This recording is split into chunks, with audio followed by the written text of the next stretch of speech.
اعوذ باللہ من الشیطان الرجیم بسم اللہ الرحمن الرحیم۔ قریش ابھی غزوہ بدر کے انتقام کی تیاری کر رہے تھے کہ مقام قردہ میں ان پر ایک اور مار پڑ گئی۔ اس سے ان کا غصہ اور بھڑک اٹھا اور انہوں نے تیاری کی رفتار تیز کر دی۔ انہوں نے 3000 فوجیوں کا ایک لشکر تیار کیا جس کے پاس 3000 اونٹ، 200 گھوڑے اور 700 زرہیں تھیں۔ یہ لشکر غیظ و غضب سے بھرپور مدینے کے اطراف میں پہنچا۔ ادھر رسول اللہ صلی اللہ علیہ وآلہ وسلم کو لشکر کی آمد سے تقریباً ایک ہفتہ پہلے خبر ہو چکی تھی، اور آپ صلی اللہ علیہ وآلہ وسلم نے ہنگامی حالات سے نپٹنے کے لیے اور مدینے کی حفاظت کرنے کے لیے فوجی طلایہ گردی کا انتظام فرما لیا تھا۔ جب لشکر پہنچ گیا تو آپ نے مسلمانوں سے دفاع کے متعلق مشورہ کیا اور لشکر کو 3 دستوں میں تقسیم کیا۔ ایک دستہ مہاجرین کا جس کے علمبردار حضرت مصعب بن عمیر رضی اللہ تعالیٰ عنہ تھے، دوسرا قبیلہ اوس کا جس کا علم بردار حضرت اسید بن حضیر رضی اللہ تعالیٰ عنہ تھے، اور تیسرا خزرج کا جس کے علمبردار حضرت حباب بن منذر رضی اللہ تعالیٰ عنہ تھے۔ عصر کی نماز کے بعد آپ صلی اللہ علیہ وآلہ وسلم نے جبل احد کا رخ کیا اور مقام شیخین پر پہنچ کر لشکر کا معائنہ کیا۔ جو چھوٹے تھے انہیں واپس بھیج دیا، البتہ رافع بن خدیج رضی اللہ تعالیٰ عنہ کو چھوٹے ہونے کے باوجود اجازت دے دی کیونکہ وہ تیر چلانے کے ماہر تھے۔ اس پر سمرہ بن جندب رضی اللہ تعالیٰ عنہ نے کہا، میں رافع سے زیادہ طاقتور ہوں، اسے پچھاڑ سکتا ہوں۔ آپ صلی اللہ علیہ وآلہ وسلم نے دونوں میں کشتی کرائی اور واقعی سمرہ نے رافع کو پچھاڑ دیا، لہٰذا سمرہ کو بھی اجازت مل گئی۔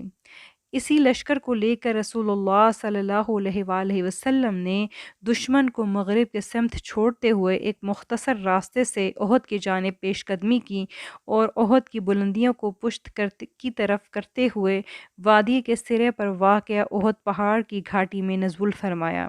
اس طرح دشمن مسلمانوں اور مدینے کے درمیان حائل ہو گیا۔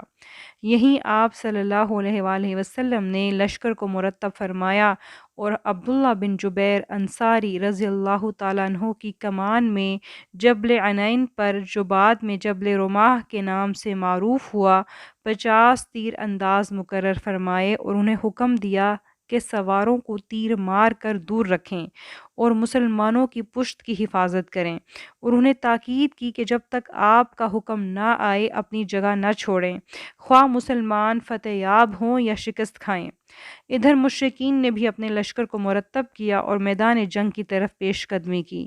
ان کی عورتیں صفوں میں گھوم گھوم کر اور دف پیٹ پیٹ کر لوگوں کو جوش دلا رہی تھیں، لڑائی کے لیے بھڑکا رہی تھیں، جوانوں کو غیرت دلا رہی تھیں اور یہ اشعار پڑھ رہی تھیں، اگر پیش قدمی کرو گے تو ہم تمہیں گلے لگائیں گی اور قالین بچھائیں گی، اگر پیچھے ہٹو گے تو روٹھ جائیں گی اور الگ ہو جائیں گی۔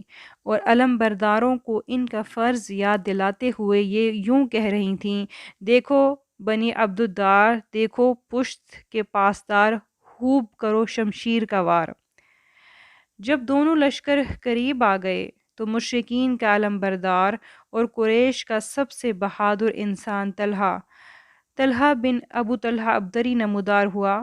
وہ اونٹ پر سوار تھا۔ اس نے دعوت مبازرت دی۔ جواب میں حضرت زبیر بن عوام رضی اللہ تعالیٰ عنہ آگے بڑھے، شیر کی طرح جست لگائی اور اونٹ پر جا چڑھے، پھر اسے اپنی گرفت میں لے کر زمین پر کود گئے اور تلوار سے ذبح کر دیا۔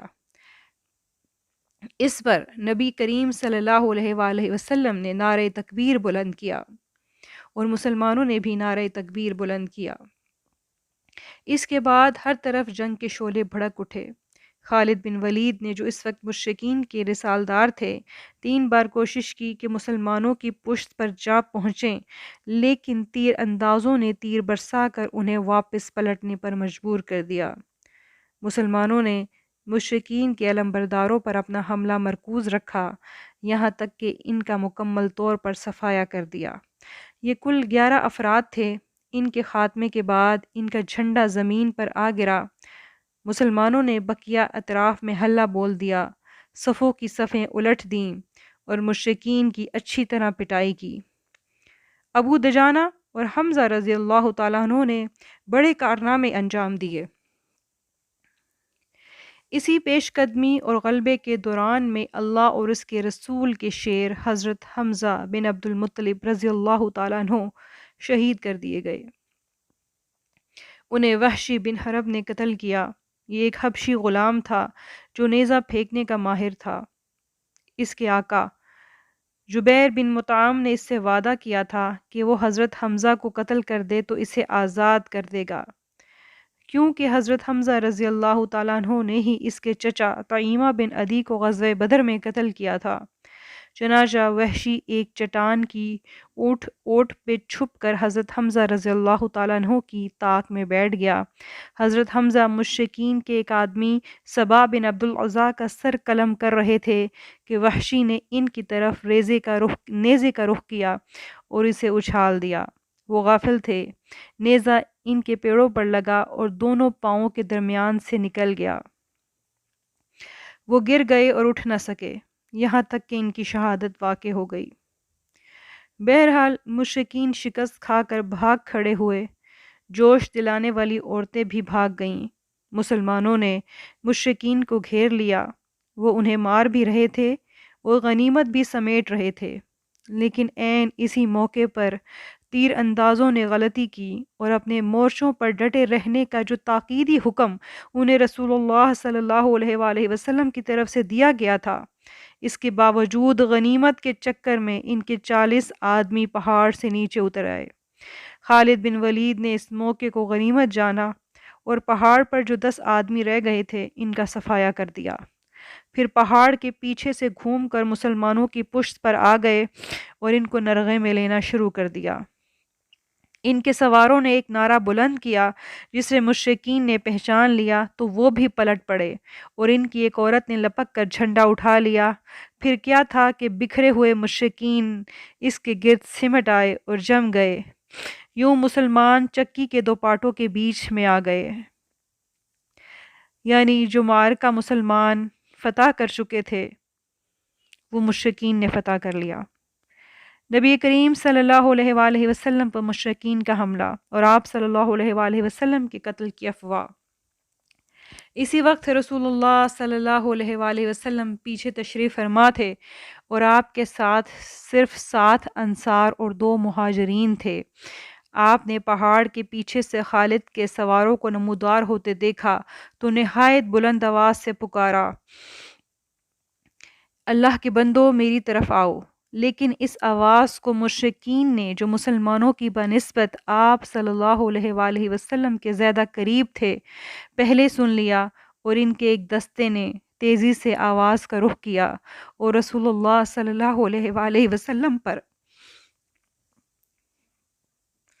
تابڑ توڑ حملے شروع کر دیے۔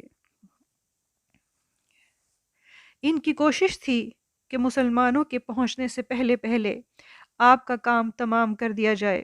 اسی موقع پر آپ صلی اللہ علیہ وآلہ وسلم نے فرمایا، کون ہے جو ان کو ہم سے دفع کرے اور اس کے لیے جنت ہے، یا یہ فرمایا کہ وہ جنت میں میرا رفیق ہوگا۔ اس پر ایک انصاری نے آگے بڑھ کر انہیں پیچھے دھکیلا اور لڑتے لڑتے شہید ہو گئے۔ اس کے بعد مشرکین نے پھر حملہ کیا اور بالکل قریب آ گئے۔ آپ صلی اللہ علیہ وآلہ وسلم نے پھر یہی فرمایا۔ اب ایک دوسرے صحابی نے آگے بڑھ کر انہیں پیچھے دھکیلا، وہ بھی لڑتے لڑتے شہید ہو گئے۔ پھر تیسرے نے، پھر چوتھے نے، یہاں تک کہ 7 انصاری شہید ہو گئے۔ جب 7 انصاری صحابی گر گئے تو رسول اللہ صلی اللہ علیہ وآلہ وسلم کے پاس 2 قریشی مہاجر باقی بچے، ایک طلحہ بن عبید اللہ اور دوسرے سعد بن ابی وقاص۔ چنانچہ اب مشرکین نے اپنا حملہ رسول اللہ صلی اللہ علیہ وآلہ وسلم پر مرکوز کر دیا، یہاں تک کہ آپ کو ایک پتھر لگا جس سے آپ پہلو کے بل گر گئے اور آپ کا نچلا داہنا رباعی دانت ٹوٹ گیا، نچلا ہونٹ زخمی ہو گیا، خود سر پر ٹوٹ گئی جس سے سر اور پیشانی پر چوٹ آئی، آنکھ سے نیچے کی ابری ہوئی ہڈی پر تلوار کی ضرب لگی جس سے خود کی 2 کڑیاں اندر دھس گئیں، کندھے پر بھی تلوار کی ایک سخت ضرب لگی جس کی تکلیف 1 مہینے سے زیادہ عرصے تک محسوس ہوتی رہی۔ البتہ آپ نے ڈبل زرہ پہن رکھی تھی اس لیے وہ کٹ نہ سکی۔ یہ سب کچھ اس کے باوجود پیش آ گیا کہ دونوں قریشی جان پر کھیل کر آپ صلی اللہ علیہ وآلہ وسلم کا دفاع کر رہے تھے۔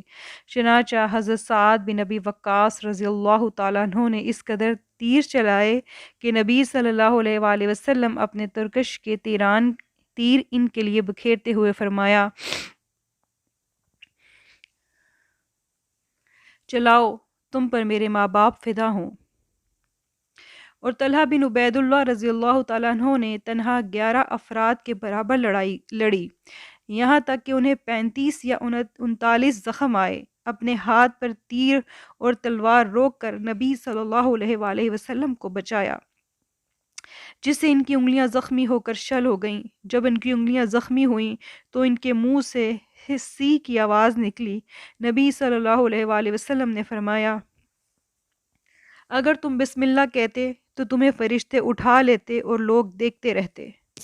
اس مشکل ترین گھڑی میں حضرت جبرائیل علیہ السلام اور حضرت میکائیل علیہ السلام اترے اور آپ صلی اللہ علیہ وآلہ وسلم کی طرف سے سخت لڑائی کی۔ کچھ مسلمان بھی پلٹ کر آپ صلی اللہ علیہ وآلہ وسلم کے پاس آئے، انہوں نے بھی جم کر دفاع کیا۔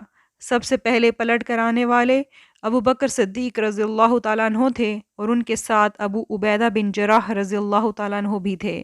ابو بکر رضی اللہ تعالیٰ عنہ نے چاہا کہ آگے بڑھ کر رسول اللہ صلی اللہ علیہ وآلہ وسلم کے چہرے سے خود کی کڑی نکال دیں، لیکن ابو عبید اللہ رضی اللہ تعالیٰ عنہ نے خود اصرار کر کے خود کی کڑی نکالی، جس سے ان کا اگلا ایک دانت گر گیا۔ اس کے بعد انہوں نے دوسری کڑی نکالی تو دوسرا دانت بھی گر گیا۔ اس کے بعد آگے بڑھ کر دونوں نے طلحہ بن عبید اللہ رضی اللہ تعالیٰ عنہ کو سنبھالا، وہ شدید زخمی ہو چکے تھے۔ اسی دوران میں رسول اللہ صلی اللہ علیہ وآلہ وسلم کے پاس ابو دجانہ، مصعب بن عمیر، عمر بن خطاب، علی بن ابو طالب وغیرہ بھی پہنچے۔ ادھر مشرکین کی تعداد بھی بڑھتی گئی اور ان کے حملے بھی سخت تر ہوتے گئے، مگر مسلمانوں نے بھی بہادری کے ساتھ مقابلہ کیا۔ کوئی تیر چلا رہا تھا تو کوئی دفاع کر رہا تھا، کوئی لڑ بھڑ رہا تھا تو کوئی اپنے جسم پر تیروں کو روک رہا تھا۔ جھنڈا حضرت مصعب بن عمیر رضی اللہ تعالیٰ عنہ کے ہاتھ میں تھا۔ مشرکین نے ان کے داہنے ہاتھ پر اس زور سے تلوار ماری کہ ہاتھ کٹ گیا۔ انہوں نے جھنڈا بائیں ہاتھ میں پکڑ لیا، مشرکین نے اسے بھی کاٹ دیا۔ اس کے بعد انہوں نے جھنڈے پر گھٹنے ٹیک کر اسے سینے اور گردن کے سہارے لہرائے رکھا اور اسی حالت میں شہید ہو گئے۔ ان کا قاتل عبداللہ بن کما تھا۔ چونکہ حضرت مصعب رضی اللہ تعالیٰ عنہ نبی کریم صلی اللہ علیہ وآلہ وسلم کے ہم شکل تھے، اس لیے اس نے سمجھا کہ اس نے نبی صلی اللہ علیہ وآلہ وسلم کو قتل کر دیا ہے، چنانچہ اس نے پلٹ کر چیختے ہوئے کہا کہ محمد صلی اللہ علیہ وآلہ وسلم قتل کر دیے گئے، نعوذ باللہ۔ یہ خبر اتنی تیزی سے پھیل گئی اور اس کے نتیجے میں مشرکین کا دباؤ کم ہو گیا، کیونکہ ان کے خیال میں اب ان کا مقصد پورا ہو چکا تھا۔ جب مسلمانوں نے نرغے میں لیے جانے کی کارروائی دیکھی تو وہ اتھل پتھل اور بدنظمی کا شکار ہو گئے اور کوئی متحدہ موقف اختیار نہ کر سکے۔ چنانچہ بعض نے جنوب کی طرف فرار اختیار کیا اور مدینہ جا پہنچے، بعض احد کی گھاٹی کی طرف بھاگے اور اسلامی کیمپ میں پناہ گیر ہوئے، بعض نے رسول اللہ صلی اللہ علیہ وآلہ وسلم کا رخ کیا اور جلدی سے آپ صلی اللہ علیہ وآلہ وسلم کے پاس پہنچ کر آپ کے دفاع میں لگ گئے۔ اکثر مسلمان نرغے کے اندر اپنی جگہوں پر ثابت قدم رہ کر گھیرنے والوں سے لڑتے بھڑتے رہے، لیکن چونکہ کوئی شخص منظم طور پر ان کی قیادت نہیں کر رہا تھا، اس لیے ان کی صفوں پر انتشار اور بدنظمی غالب رہی۔ پہلی صف پلٹتی تو پچھلی صف سے ٹکرا گئی، یہاں تک کہ حضرت حذیفہ رضی اللہ تعالیٰ عنہ کے والد یمان رضی اللہ تعالیٰ عنہ خود مسلمانوں کے ہاتھوں شہید کر دیے گئے۔ اس کے بعد مسلمانوں نے نبی صلی اللہ علیہ وآلہ وسلم کے قتل کی خبر سنی تو ان کا رہا سہا ہوش بھی جاتا رہا، ان کا جوش سرد پڑ گیا اور وہ ٹوٹ کر رہ گئے، حتیٰ کہ کتنوں ہی نے لڑائی چھوڑ دی، جبکہ کچھ دوسروں کو جوش آ گیا اور انہوں نے کہا، اٹھو اور جس بات پر رسول اللہ صلی اللہ علیہ وآلہ وسلم نے جان دی ہے اسی پر تم بھی جان دے دو۔ مسلمان انہی حالات سے دوچار تھے کہ اچانک کعب بن مالک رضی اللہ تعالیٰ عنہ نے رسول اللہ صلی اللہ علیہ وآلہ وسلم کو دیکھ لیا۔ اسی وقت آپ صلی اللہ علیہ وآلہ وسلم نرغے میں آئے ہوئے مسلمانوں کی طرف راستہ بنا رہے تھے۔ حضرت کعب رضی اللہ تعالیٰ عنہ نے آپ صلی اللہ علیہ وآلہ وسلم کو دونوں آنکھوں سے پہچانا، کیونکہ چہرہ خون سے چھپا ہوا تھا۔ انہوں نے دیکھتے ہی بلند آواز سے کہا، مسلمانوں خوش ہو جاؤ، یہ ہیں اللہ کے رسول۔ یہ سن کر مسلمانوں نے آپ کی طرف پلٹنا شروع کیا اور رفتہ رفتہ 30 صحابہ جمع ہو گئے۔ مشرکین نے ان کی واپسی کی راہ روکنے کی ہر ممکن کوشش کی، لیکن ناکام رہے، اور اسی کوشش میں ان کے 2 آدمی بھی کام آ گئے۔ اس حکیمانہ تدبیر سے مسلمانوں کو نجات تو مل گئی، لیکن تیر اندازوں نے جو غلطی اور رسول اللہ صلی اللہ علیہ وآلہ وسلم کے حکم کی مخالفت کی تھی، اس کی بھاری قیمت چکانی پڑی۔